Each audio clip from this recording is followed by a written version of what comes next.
Hello everyone, welcome to Yogesh KJ. मैं योगेश कुमार आप सभी का अपने यूट्यूब चैनल योगेश केजे पर स्वागत करता हूं। मुझे उम्मीद है कि आप लोग घर पर होंगे, स्वस्थ होंगे और सुरक्षित होंगे और अपनी पढ़ाई जारी रख रहे होंगे। आज का हमारा टॉपिक है अलस कथा संस्कृत, जो क्लास 10 की संस्कृत बुक है पीयूषम भाग 2, उसका एक्सरसाइज 3 अलस कथा। इसके कुछ महत्वपूर्ण ऑब्जेक्टिव मैं आज आप लोगों को बताने वाला हूं। आप लोग वीडियो पूरा अंत तक देखें। हम लोग सिर्फ वही सवाल आप लोगों के लिए लेकर आते हैं जो इम्पॉर्टेंट होते हैं। बेकार के सवाल, बेकार के आपकी कॉपियों के भरने का प्रयास हम लोग नहीं करते हैं। सिर्फ इम्पॉर्टेंट प्रश्न जो एग्ज़ाम में पूछे गए हैं, पूछे जा सकते हैं, वही आप लोगों के लिए लेकर हम लोग चुनकर सेलेक्टिव प्रश्न लेकर के आते हैं। इसके पहले ये एक्सरसाइज 3 है, इसके पहले के वीडियोज़ में एक्सरसाइज 1 और एक्सरसाइज 2 के ऑब्जेक्टिव भी आप लोगों को मिल जाएंगे। सिर्फ संस्कृत के नहीं, सिर्फ संस्कृत के ही नहीं, अलग अलग सब्जेक्ट के वीडियोस आप लोगों को मिल जाएंगे। बहुत सारे सब्जेक्ट के ऑब्जेक्टिव चैप्टर के कराए जा चुके हैं। आप लोगों ने अगर अभी तक वीडियोस को हमारे नहीं देखा है तो सबसे पहले हमारे जाकर डिस्क्रिप्शन बॉक्स में आप लोगों को वीडियोस का लिंक मिल जाएगा, प्लेलिस्ट के लिंक मिल जाएंगे। आप लोग वीडियोस को देखें और उसके बाद यहाँ आएँ, आप लोगों को अच्छे से समझ आएगा। ठीक है, तो आज का हमारा टॉपिक क्या है? एक्सरसाइज 3 अलस कथा। तो इस टॉपिक को स्टार्ट करने से पहले आप लोग हमारे चैनल को सब्सक्राइब कर दें और बेल आइकन को जरूर प्रेस कर दें ताकि लेटेस्ट वीडियोस की नोटिफिकेशन आप लोगों को मिलती रहे। ठीक है, और हमारे वीडियोस को शेयर भी करें, लाइक भी करें, अपने फ्रेंड्स के साथ शेयर करें, स्टूडेंट्स के साथ इसे शेयर करें। तो आज का जो हमारा टॉपिक है अलस कथा, इसे स्टार्ट करते हैं। ये संस्कृत क्लास 10 की संस्कृत पुस्तक पीयूषम भाग 2 का एक्सरसाइज 3 है। इस कथा में इसको जरा मैं इसका वर्णन कर देता हूँ। अलस कथा जो कहानी का नाम दिया गया, क्यों दिया गया? इस कथा में दरअसल आलसियों की कथा का ही वर्णन है, आलसियों की कथा का ही वर्णन है, जिसके रचनाकार इस कहानी के, इस कथा के रचनाकार कौन है? लोकप्रिय मैथिली कवि विद्यापति। विद्यापति जो है इस कथा के रचनाकार हैं। तो ये बहुत ही इंटरेस्टिंग चैप्टर है, छोटा सा चैप्टर है लेकिन इंटरेस्टिंग चैप्टर है। आप लोग जरा इसका अर्थ भी, इस कहानी का, इस कथा का देख ले, तब आप लोगों को और अच्छे से ये समझ आएगा। वैसे आप लोगों ने अगर नहीं पढ़ा है चैप्टर को तो इन सारे ऑब्जेक्टिव्स को देखने के बाद भी इस कहानी का क्या मोटिव है वो आप लोग समझ जाएंगे। मैं इस तरीके से आप लोगों के लिए ऑब्जेक्टिव लेकर आया हूँ। ठीक है, तो चलिए हम लोग स्टार्ट करते हैं बिना आपका टाइम वेस्ट किए। पहला सवाल क्या देखिए, अलस कथा के रचनाकार कौन है? पहला सवाल ही यही दिया गया है कि अलस कथा के रचनाकार कौन है। तो अलग पहले ऑप्शंस देख लेते हैं, प्रेमचंद, राजशेखर, विद्यापति या कालिदास। तो मैंने आपको अभी भी बताया कि अलस कथा के रचनाकार कौन है?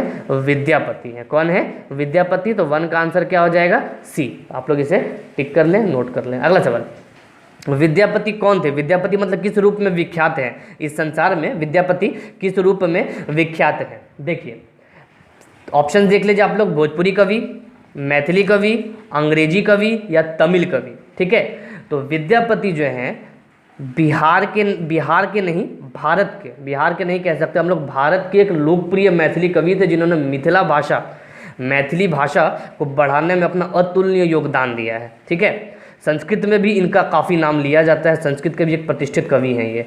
अगला सवाल देखिए क्या है, क्वेश्चन नंबर 3, विद्यापति द्वारा रचित अलस कथा किस पुस्तक का अंश है? तो ये एक पुस्तक का अंश है, ये एक पुस्तक से कथा ली गई है। किस पुस्तक से ली गई है जरा इसको आप लोग देखिए, ऑप्शंस देखिए पहले, काव्य मीमांसा, option B Mudrarakshasa, option C Hitopadesha, option D Purusha Pariksha. तो इसका उत्तर क्या हो जाएगा? इसका उत्तर हो जाएगा पुरुष परीक्षा। पुरुष परीक्षा नाम का एक कथा ग्रंथ है, उस कथा ग्रंथ से इस कहानी को लिया गया है। उसके रचनाकार कौन है? विद्यापति हैं। अगला प्रश्न देखिए, क्वेश्चन नंबर 4, मैथिली के अलावा विद्यापति को अन्य किस विषय में विशिष्टता प्राप्त थी? मैंने अभी भी आपको बताया। ठीक है, तो ऑप्शंस देखिए, संस्कृत, बी हिंदी, सी भोजपुरी, डी अंगिका। तो मैथिली भाषा के अलावा, मैथिली भाषा के क्षेत्र में अपने योगदान के अलावा विद्यापति को संस्कृत भाषा में भी विशिष्टता प्राप्त थी, उन्हें इसके लिए भी जाना जाता है। तो 4 का आंसर क्या हो जाएगा? ए। ठीक है, संस्कृत भाषा में उन्हें, संस्कृत विषय में उन्हें विशिष्टता प्राप्त थी। अगला प्रश्न देखिए, नीतिकार जो है किसे शत्रु रूप मानते हैं? नीतिकार किसे शत्रु के रूप में मानते हैं? ठीक है, तो या ऐसे तो नीतिकार बहुत सारे दुर्गुणों को शत्रु के रूप में मानते हैं, लेकिन यहाँ पर जिसका वर्णन किया गया हमें उसी का आंसर ढूंढना है। पहला ऑप्शन क्या है? धन, दूसरा ज्ञान, सी बल और डी आलस्य। तो नीतिकार जो इस कथा में वर्णन किया गया है किसे मानते हैं? आलस्य को मनुष्य का सबसे बड़ा शत्रु मानते हैं। तो ऑप्शन नंबर डी आपका आंसर हो जाएगा। ये प्रश्न नंबर 5 था। अगला प्रश्न देखिए, वीरेश्वर कहाँ के मंत्री थे? वीरेश्वर, इस कथा में वर्णन किया गया है, वीरेश्वर कहाँ के मंत्री थे? ऑप्शंस देख लेते हैं। ए दरभंगा, बी अंग प्रदेश, सी मिथिला, डी अवध। तो वीरेश्वर जो है कहाँ के मंत्री थे? वीरेश्वर मिथिला क्षेत्र के मंत्री थे और उनका इस कथा में बहुत बड़ा योगदान है। ठीक है, वो एक बहुत ही कारुणिक मंत्री थे, बहुत दयावान मंत्री थे। भूखे, आलसियों और जो किसी भी प्रकार से अक्षम है उन सभी को वो भोजन कराते थे। तो उनका यहाँ पर वर्णन किया गया है। अब देखिए अगला सवाल भी कुछ इसी से संबंधित है, प्रश्न नंबर 7 कि वीरेश्वर का स्वभाव कैसा था? वीरेश्वर का स्वभाव कैसा था? ऑप्शंस देखिए, निर्दयी, क्रूर, क्रोधी या डी दानशील एवं कारुणिक। वीरेश्वर का स्वभाव कैसा था? वीरेश्वर का स्वभाव दानशील एवं कारुणिक था, बहुत ही कारुणिक व्यक्ति थे ये। ठीक है, तो वीरेश्वर का स्वभाव कैसा था? दानशील एवं कारुणिक। प्रश्न नंबर 8 देखिए आप लोग, क्वेश्चन नंबर 8 देखिए, बनावटी आलस्य दिखाकर कौन आलसियों के साथ भोजन ग्रहण करते थे? बनावटी आलस्य दिखाकर कौन आलसियों के साथ भोजन ग्रहण करते थे? देखिए हुआ क्या इस स्टोरी में, जरा मैं आपको वर्णन कर देता हूँ। जब वीरेश्वर मंत्री जो थे, दानशील एवं कारुणिक मंत्री जो थे, वो आलसियों को भोजन कराते थे, क्योंकि वो जानते थे कि आलसियों की गति जो है, मतलब आलसियों का जीवन दानवीर पुरुषों के अलावा और किसी के सहायता से नहीं चल सकता। तो वो आलसियों को भोजन ग्रहण कराते थे। लेकिन कुछ बनावटी व्यक्ति, जिन्हें यहाँ पर धूर्त कहा गया है, कुछ बनावटी आलस्य दिखा करके वो लोग भी भोजन ग्रहण करते थे, जिनसे राज्य का खर्च लगातार बढ़ता जा रहा था। इसका वर्णन आपको आगे मिलेगा। तो यही ये सवाल यहाँ पर पूछ रहा है कि बनावटी आलस्य दिखाकर कौन आलसियों के साथ भोजन ग्रहण करते हैं? तो ऑप्शंस देख लेते हैं पहले। ए धूर्त, बी मजदूर, सी सेवक, डी सैनिक। तो बनावटी आलस्य दिखा करके कौन भोजन ग्रहण करते थे? धूर्त जो थे वो भोजन ग्रहण करने चले आते थे, जिससे कि राज्य का खर्च निरंतर बढ़ता जा रहा था। अगला प्रश्न देखिए, क्वेश्चन नंबर 9, अलस्यशाला में नियोजित सिपाहियों ने असली आलसियों का पता लगाने के लिए क्या किया? देखिए जब वहाँ पर अलस्यशाला जहाँ पर उन लोगों को रखा गया था, जब उसका खर्च बढ़ गया, जब उन लोगों की परेशानी बढ़ गई, तो उसके बाद मंत्री जिन सिपाहियों को नियोजित किया था, मंत्री जी ने जिन सिपाहियों को नियोजित किया था, वो उन्होंने क्या किया कि उन असली आलसियों का पता लगाने के लिए एक योजना बनाई कि आखिर में असली आलसी कौन है। इतना सारा जो खर्च बढ़ता जा रहा है, इतने आलसी तो थे नहीं, तो असली आलसी कौन है इसका पता लगाने के लिए उन्होंने एक योजना बनाई। वो योजना क्या थी? ठीक है, कैसे पता लगाई, वही यहाँ पर प्रश्न पूछ रहा है। उन्होंने पानी डाला, आग लगाई, धुआं किया या पिटाई की सभी की? तो क्वेश्चन नंबर 9 का जो आंसर हो जाएगा वो आग लगाई, बी। क्वेश्चन नंबर 9 का आंसर क्या हो जाएगा? बी। उन्होंने अलस्यशाला में आग लगाई, जिसके बाद असली आलसी सिर्फ रह गए अलस्यशाला में, और जितने भी धूर्त व्यक्ति थे वो आग, घर में लगी हुई आग को देख करके वहाँ से भाग गए, रफू चक्कर हो गए। ठीक है, अगला प्रश्न देखिए, अलस्यशाला में लगी आग देखकर सबसे पहले कौन भागे?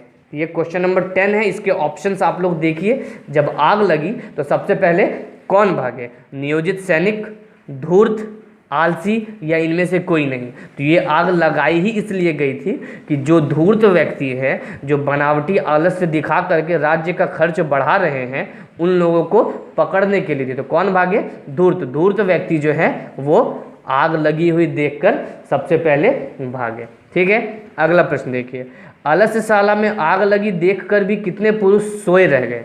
तो ये प्रश्न इंपॉर्टेंट है। जब अलस्यशाला में आग लगाई गई, जब अलस्यशाला में नियोजित पुरुषों द्वारा, सिपाहियों द्वारा आग लगाई गई, तो वहाँ पर जितने भी धूर्त थे वो भाग गए, बच गए अब सिर्फ असली आलसी व्यक्ति जो सच में आलसी थे। तो वो उनकी संख्या क्या थी वो यहाँ पर प्रश्न पूछ रहा है आपका, 2, 3, 4 या 5? तो सिर्फ 4 व्यक्ति हैं जो बच गए, जो सोए के सोए रह गए। तो वो असली आलसी थे। वो आग लगी देखने पर भी, आग लगी हुई देखकर भी वहाँ से भाग नहीं सके अपने आलस्य के कारण।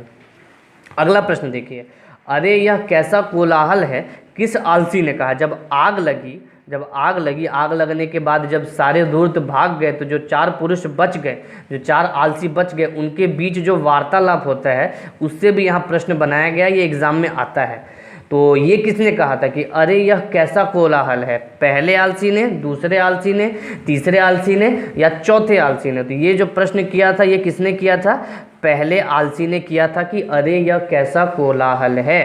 देखिए अगला प्रश्न, क्वेश्चन नंबर 13, अरे वाचाल कितनी बात बोलते हो या किस आलसी के द्वारा कहा गया। ठीक है, ये प्रश्न पूछ रहा है यहाँ पर कि ये जो पंक्ति दी गई है, ये जो उक्ति दी गई है कि अरे वाचाल कितनी बात बोलते हो, ये किस आलसी के द्वारा कहा गया था, पहले के द्वारा, दूसरे के द्वारा, तीसरे के द्वारा या चौथे के द्वारा।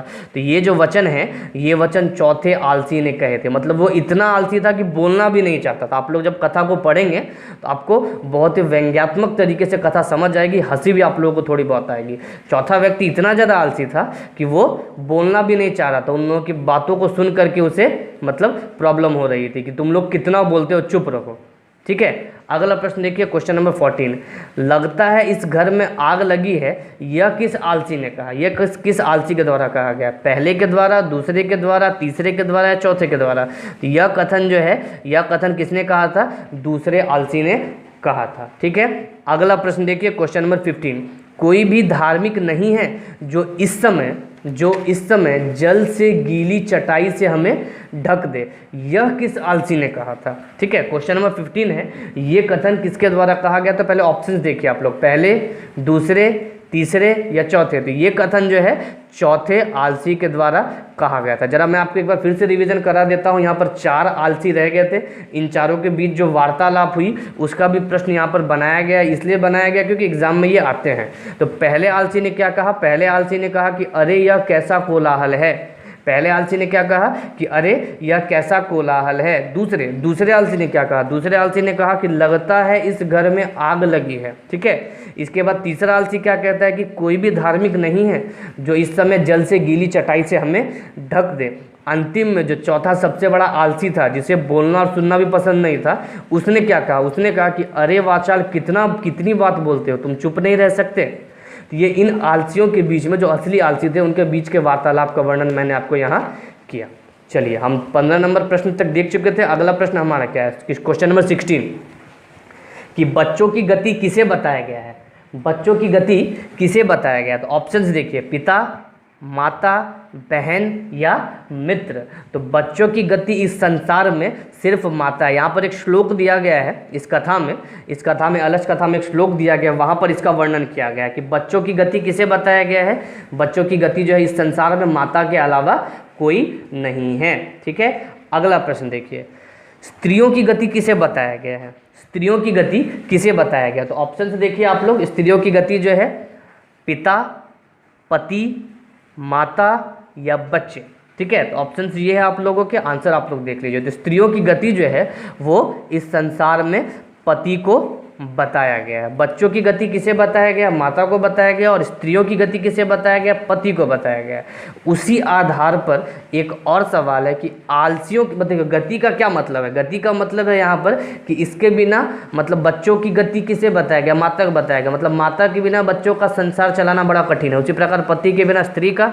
तो अगला सवाल ये कह रहा है कि आलसियों की गति कौन है, आलसियों का जीवन किसकी दया पर चल सकता है। ठीक है, किसके सहयोग से चल सकता है। तो ऑप्शंस देखिए आप लोग, राजा, सिपाही, ईश्वर या कारुणिक। कारुणिक मतलब दयावान, कारुणिक मतलब दयावान जिसमें करुणा हो। ठीक है, तो आलसियों का जीवन है, आलसियों की गति है वो कारुणिक को बताया गया है, यानी कि कारुणिक व्यक्ति के बिना आलसियों की गति नहीं हो सकती, आलसियों का जीवन नहीं चल सकता। अगला सवाल देखिए, मंत्री वीरेश्वर कौन थे, मंत्री थे, कहाँ के थे, मिथिला के थे। इस कथा में वर्णन किया गया, आप लोग देख लीजिएगा। ठीक है, मंत्री वीरेश्वर किन्हें भोजन करवाते थे। मंत्री वीरेश्वर जो है भोजन करवाते थे, बहुत ही दयावान और कारुणिक मंत्री थे। किन्हें भोजन करवाते थे, निर्धनों को, अनाथों को, आलसियों को या इनमें से सभी। तो ये जो है इन सभी को भोजन कराते थे, निर्धन हो, अनाथ हो या आलसी हो, लेकिन धूर्तों को नहीं। ठीक है, तो इसका उत्तर क्या हो जाएगा, इनमें से सभी। अगला प्रश्न हम लोग देखते हैं, वीरेश्वर कौन थे। वीरेश्वर जो है वो कौन थे, राजा थे, मंत्री थे, सैनिक थे या कृषक थे। तो वीरेश्वर जो है मिथिला के क्या थे, मंत्री थे। तो इसका उत्तर क्या हो जाएगा, 20 का बी।